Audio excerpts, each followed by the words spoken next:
recognizing Senator Feinstein, who will introduce one of the nominees, I recognize my colleague, ranking member of the committee, Lindsey Graham. Thank you, Mr. Chairman. Welcome back, everybody. I'll try to be brief.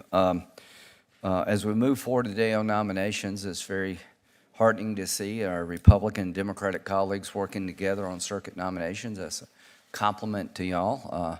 I'm trying to find a way to work with my Democratic colleagues on appointments. They won the election, and that comes with winning, and I think we've done a pretty good job, so hats off to both of you.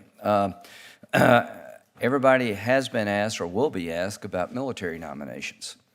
I have talked to Senator Tuberville many times. I understand his concerns about DoD abortion policy. I share those concerns. I was under the assumption that we would vote on that policy. I think he's entitled to vote to change it. I would gladly support him in his efforts to change that policy.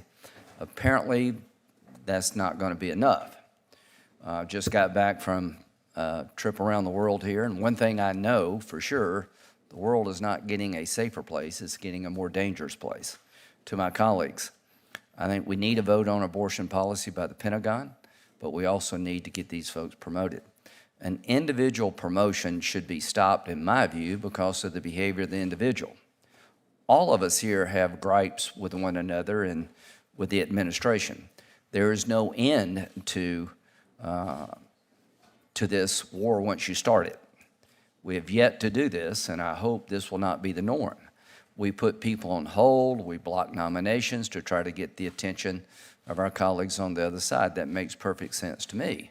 But the one thing we all depend on is an effective military.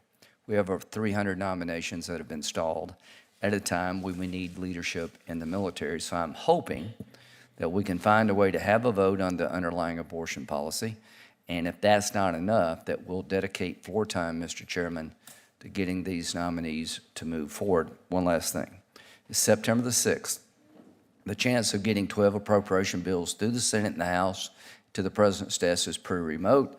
I compliment Senator Collins and Murray for passing 12 bills through the Appropriations Committee. We're going to take up a minibus next week. I'm all for a regular order, but I'm not for the government shutting down. So we're going to eventually need a CR. But we also will need a supplemental because of Hawaii and many other things. I just want to let the body know, from my point of view, I will not vote for an omnibus bill. I'm not ever going to do that again. So we need to be thinking about how this movie ends with a supplemental that will get bipartisan support to deal with the issues that our nation faces. So the idea of an omnibus in December is off the table for me. Thank you. I might say in response that my colleague Senator Graham and I disagree on many issues, but we are friends. And we've worked together as well on many issues and will continue to. And I think your statement about the situation with military promotions is one I hope your colleagues share on your side of the aisle. 9 months. It's been 9 months since one senator from Alabama has held up the promotions of hundreds of professional military who are seeking to move up because of their commitment to our country and their willingness to risk their lives for our country. It is a hardship not only on them, but a hardship on their families for one senator to hold up these nominations on the floor. There are many opportunities to raise many issues before us, but to hold hostage innocent men and women who have dedicated their lives to our country and risked their lives and been rewarded for their service in the past is just unfair, fundamentally unfair to these families. If you say you stand behind our military and love our military, prove it. Stop what's going on the floor of the United States Senate.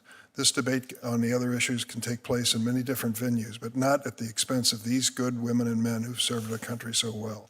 So I certainly hope we can move forward on those quickly. 9 months, they're waiting. Kids, I understand the kids of these families not sure where they're going to go to school this year. They start in one school and they may be headed to another. For goodness sakes, we're doing this to men and women who risk their lives for our country. Shame on us. I'm glad you said what you did, Senator. Now we have several other nominees to be introduced, and I offer to my friends, colleagues who've come here and already testified if they have to leave because of their schedule.